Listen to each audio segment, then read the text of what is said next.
വിനീത നമസ്കാരം.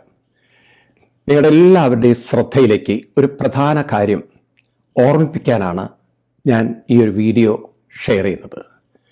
കഴിഞ്ഞ ദിവസം നമ്മുടെ ഇന്ത്യൻ പാർലമെന്റിൽ വഖഫ് ബോർഡ് സംബന്ധമായ ഒരു ബില്ല് അവതരിപ്പിക്കേണ്ടായി.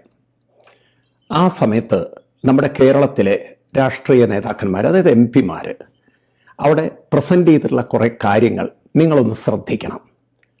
അതായത് വഖഫ് ആ ബില്ലിന് എതിരെ അവർ ശക്തമായി നിന്നുകൊണ്ട് ഒരു മാറ്റവും പാടില്ല, കാരണം അത് ഇന്ത്യൻ ഭരണഘടനയ്ക്ക് വിരുദ്ധമാണ്. ആർട്ടിക്കിൾ 30, ആർട്ടിക്കിൾ 25, ആർട്ടിക്കിൾ 14 ഇതിനൊക്കെ അത് എതിരാണ്. അത് ഒരു മൈനോറിറ്റി കമ്മ്യൂണിറ്റിയുടെ റൈറ്റ്സ് എടുത്ത് കളയാൻ വേണ്ടിയിട്ടാണ്, ഇതൊരു ഭീകര ബില്ലാണ് എന്നൊക്കെയാണ് ഇവരുടെ ഗംഭീരമായ പ്രസംഗങ്ങൾ. ഒരു കാര്യം എനിക്ക് ഇവരോടൊക്കെ ചോദിക്കാനുള്ളത്, ശരിക്കും നിങ്ങൾ കോൺസ്റ്റിറ്റ്യൂഷൻ വായിച്ചിട്ടുണ്ടോ? ആർട്ടിക്കിൾ 30 നിങ്ങളെല്ലാവരും ഒന്ന് വായിച്ചു നോക്കണം. അതിൽ പറയുന്നത് പ്രൊട്ടക്ഷൻ ഓഫ് മൈനോറിറ്റീസ്. ആ മൈനോറിറ്റീസ് എന്ന് പറഞ്ഞ ഉടനെ പറയുന്നത് ലിംഗ്വിസ്റ്റിക് മൈനോറിറ്റി എന്ന, റിലീജിയസ് മൈനോറിറ്റി എന്നുള്ളത് പിന്നെ നമുക്ക് ഇന്റർപ്രറ്റ് ചെയ്യാം. അപ്പം അതിൽ ലിംഗ്വിസ്റ്റിക് മൈനോറിറ്റിയെ ഉൾപ്പെടുത്തിയിട്ടുണ്ട്. ഞാനിത് പറയാൻ കാരണം, ഈ പാർട്ടികളൊക്കെ കേരളത്തിൽ ഭരിക്കുമ്പോഴാണ് ലിംഗ്വിസ്റ്റിക് മൈനോറിറ്റികളായ, നിങ്ങൾക്കറിയാലോ, കൊങ്കിണി ബ്രാഹ്മിൻസ്, അവർ ലിംഗ്വിസ്റ്റിക് മൈനോറിറ്റിയാണ്. തമിഴ് ബ്രാഹ്മിൻസ്, അങ്ങനെ ഒരുപാട് കമ്മ്യൂണിറ്റി കേരളത്തിലുണ്ട്. ഇവരുടെയൊക്കെ ക്ഷേത്രങ്ങൾ പിടിച്ചടക്കാൻ ശ്രമിച്ചവരാണ് ഇന്ന് ആർട്ടിക്കിൾ 30 വേണ്ടി, വേറൊരു വിഭാഗത്തിന് വേണ്ടി, അല്ലെങ്കിൽ ഒരു മതത്തിന് വേണ്ടിയിട്ട് വാദിക്കുന്നത്. വളരെ ലജ്ജാകരമല്ലേ ഇത്? അതേപോലെ തന്നെ എനിക്ക് ഇത്തരം രാഷ്ട്രീയക്കാരോട് പറയാനുള്ളത്, നിങ്ങൾ കോൺസ്റ്റിറ്റ്യൂഷന്റെ ആ പ്രിയാമ്പിൾ ഒന്ന് വായിക്കുക. ആ പ്രിയാമ്പിൾ എടുത്ത് നോക്കിക്കഴിഞ്ഞാൽ ആദ്യം പറയുന്നത്, we the people of India having solemnly resolve to construct a sovereign socialist secular democratic republic എന്ന് പറഞ്ഞുകൊണ്ടാണ് അത് ആ സെന്റൻസ് കണ്ടിന്യൂ ചെയ്യുന്നത്. അപ്പൊ ആദ്യം തന്നെ പറയുന്നത് സോഷ്യലിസ്റ്റ് എന്നാണ്. അവിടെ റിലീജിയൻ അല്ല ആദ്യം നിങ്ങൾ ഉപയോഗിച്ചത്. 1976 ഈ രാഷ്ട്രീയ പാർട്ടിക്കാർ കൊണ്ടുവന്ന അമെൻമെന്റ് ആണ്. 42nd അമെൻമെന്റിലാണ് ഈ ഒരു സെക്യുലർ എന്നൊക്കെയുള്ള വാക്കുകൾ വന്ന്. എന്നാൽ ആദ്യം സോഷ്യലിസ്റ്റ് എന്നുള്ള വാക്കാണ് വന്നത്. ഞാനിത് എടുത്തു പറയാൻ കാരണം, അതായത് ഹിന്ദു സംസ്കൃതി, അതിൽ എല്ലാ റിഫോംസും വേണം. സ്ത്രീകളെ ബോർഡിൽ കയറ്റണം, സ്ത്രീകളെ പറ്റിയാൽ പൂജാരികളാക്കണം എന്നൊക്കെ വളരെ ഘോരഘോരം പ്രസംഗിച്ച്, നവോത്ഥാനം പ്രസംഗിച്ച് നടക്കുന്നവര്, ഇവിടെ ഒരു മതത്തിന്റെ കാര്യം വരുമ്പോൾ ഇവരൊക്കെ അൺകോൺസ്റ്റിറ്റ്യൂഷണൽ എന്നും പറഞ്ഞ് വാദിക്കുന്നത് കേൾക്കുമ്പോൾ, ഇവര് കൊണ്ടുവന്ന ഈ റിഫോംസ്, അല്ലെങ്കിൽ ഇവർ കൊണ്ടുവന്നിരിക്കുന്ന കോൺസ്റ്റിറ്റ്യൂഷണൽ അമെൻമെന്റിൽ തന്നെ പറയുന്നത് സോഷ്യലിസ്റ്റ്, എല്ലാവർക്കും ഈക്വൽ ജസ്റ്റിസ് വേണം, എല്ലാവർക്കും ഈക്വൽ റൈറ്റ്സ് വേണം.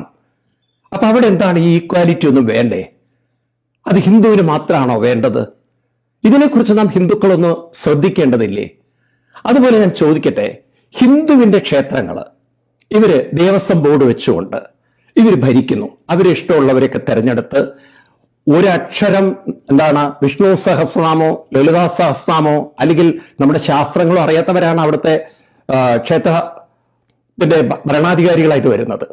ഇവരൊക്കെ ഇവർക്ക് കുത്തിത്തിരിക. ഇവരേത് കോൺസ്റ്റിറ്റ്യൂഷൻ പ്രകാരമാണ് ഹിന്ദുക്കളോട് മാത്രം ഇത്തരം ഒരു അതിക്രമം ചെയ്യുന്നത്? ഇത് ഭരണഘടനാ വിരുദ്ധല്ലേ? ഹിന്ദുക്കൾക്ക് മാത്രം ഭരണഘടനയും ബാക്കിയുള്ളവർക്കൊക്കെ ഭരണഘടന വേറെയാണോ? ഇതെന്തേ നാം ഹിന്ദുക്കൾ ചോദിക്കാത്തത്? ഇവർക്ക് എവിടെയാണ് കോൺസ്റ്റിറ്റ്യൂഷൻ പ്രകാരം റൈറ്റ്സ് ഉള്ളത്? ഹിന്ദുവിന്റെ മാത്രം ഭരിക്കണം. അതും ഹിന്ദുവിനെ ഭരിക്കാൻ ഒരു വല്ല ആചാര്യന്മാരെയും ആ ക്ഷേത്ര കമ്മിറ്റികളിൽ വെച്ചാൽ നല്ലതാണ്. അതവർ വെക്കില്ല. ഒരു വക തിരിച്ചറിവില്ലാത്ത ആളുകളെ വെച്ച് ഫണ്ടും ദൂർത്തടിച്ച്, വേണ്ടാത്തതിനൊക്കെ ഒരുപാട് ഫണ്ടും ചെലവഴിച്ച്, എന്തൊരു കഷ്ടം നോക്കും നിങ്ങൾ ഹിന്ദുക്കളുടെ കാര്യം. നമ്മുടെ അനൈക്യമല്ലേ ഇവർ മുതലെടുക്കുന്നത്? മറ്റു മതങ്ങൾക്ക് വേണ്ടി വാദിക്കുന്ന ആ തീവ്രത എന്തേ ഹിന്ദു മതത്തിന് വേണ്ടി ഇവർ വാദിക്കാത്തത്? ഇവരെയൊക്കെയാണ് നമ്മൾ അന്യഗ്രഹ ജീവികളാക്കി മാറ്റേണ്ടത്. ഇന്നല്ലെങ്കിൽ നമ്മൾ തിരിച്ചറിയണം, ഹിന്ദുവിന് ഐക്യമില്ലാത്തത് കൊണ്ട്, ഒത്തൊരുമയില്ലാത്തത് കൊണ്ട്, ഹിന്ദുവിന് ശബ്ദമില്ലാത്തത് കൊണ്ട്, ഹിന്ദുവിനെ ഒറ്റപ്പെടുത്താനും അവർക്ക് വോട്ട് വേണം, അതിന് മറ്റുള്ളവരെ പ്രീണിപ്പിച്ചുകൊണ്ട് ഭരണഘടനയും പറഞ്ഞ് അവരങ്ങനെ ചൂഷണം ചെയ്യാണ്. ഇതിനെ തിരിച്ചറിയാൻ നമുക്ക് ഇനിയെങ്കിലും സാധിച്ചില്ലെങ്കിൽ ഹിന്ദുക്കൾ പൊട്ടന്മാരാണെന്ന് ഞാൻ പറയുള്ളൂ. ഇനിയെങ്കിലും വകതിരിവുണ്ടാവട്ടെ. നിങ്ങൾ എല്ലാവരും ഒന്ന് ശ്രദ്ധിക്കണം. പാർലമെന്റിൽ നടത്തിയ കേരളത്തിലെ എംപിമാരുടെ പ്രസംഗങ്ങളൊക്കെ ഒന്ന് കേൾക്കുക. എന്നിട്ട് നിങ്ങൾ അവരെ കാണുമ്പോൾ ചോദിക്കണം, ഇതെന്തേ നിങ്ങൾ കേരളത്തിൽ ഹിന്ദുക്കളോട് കാണിക്കാത്തത്? കേരളത്തിലെ ഹിന്ദു ക്ഷേത്രങ്ങൾ നിങ്ങൾ ബലാത്കാരേണ പിടിച്ചെടുക്കുന്നില്ലേ? എത്രയോ ക്ഷേത്രങ്ങൾ നമ്മൾ കാണുന്നില്ലേ? മര്യാദയ്ക്ക് ആളുകൾ കൊണ്ടു നടന്ന ക്ഷേത്രം പോലീസിനെ ഉപയോഗിച്ച് പിടിച്ചെടുത്തിട്ടില്ലേ? ഏത് കോൺസ്റ്റിറ്റ്യൂഷൻ പ്രകാരമാണ് അവർ ചെയ്തത്? അപ്പൊ ഹിന്ദുവിന്റെ നേരെ ഏത് അതിക്രമവുമാവാം. അപ്പം ഹിന്ദു മാത്രം കോൺസ്റ്റിറ്റ്യൂഷൻ അനുസരിക്കണം, ബാക്കിയുള്ളവർക്കൊന്നും കോൺസ്റ്റിറ്റ്യൂഷൻ ബാധകല്ലേ? ഇത് നമ്മൾ ചോദിക്കണ്ടേ? എല്ലാവരും അതിനൊന്ന് ഈ ചോദ്യങ്ങൾ ഉറക്കെ ചോദിക്കാൻ കരുത്തുള്ളവരായി മാറണം. അപ്പോഴാണ് നമ്മുടെ ഹിന്ദു സമൂഹത്തിന് ഐക്യവും ഒത്തൊരുമയും അതുപോലെ സഹവർത്തിത്വവും സഹകരണവും ഒരു പാരസ്പര്യമൊക്കെ ഉണ്ടാവുള്ളൂ. അതിനുള്ള ഒരു വിവേകം നമുക്കുണ്ടാവട്ടെ. ഗുരുക്കന്മാർ നമ്മൾ അനുഗ്രഹിക്കട്ടെ. നാരായണ ഗുരുദേവന്റെ വരികൾ എപ്പോഴും ഓർക്കുക, സംഘടിക്കുവിൻ, ശക്തരാകുവിൻ. അങ്ങനെയുള്ളവരെ ഒറ്റപ്പെടുത്താനോ തോൽപ്പിക്കാനോ ഒരാൾക്കും സാധ്യമല്ല. എല്ലാവർക്കും നമസ്കാരം.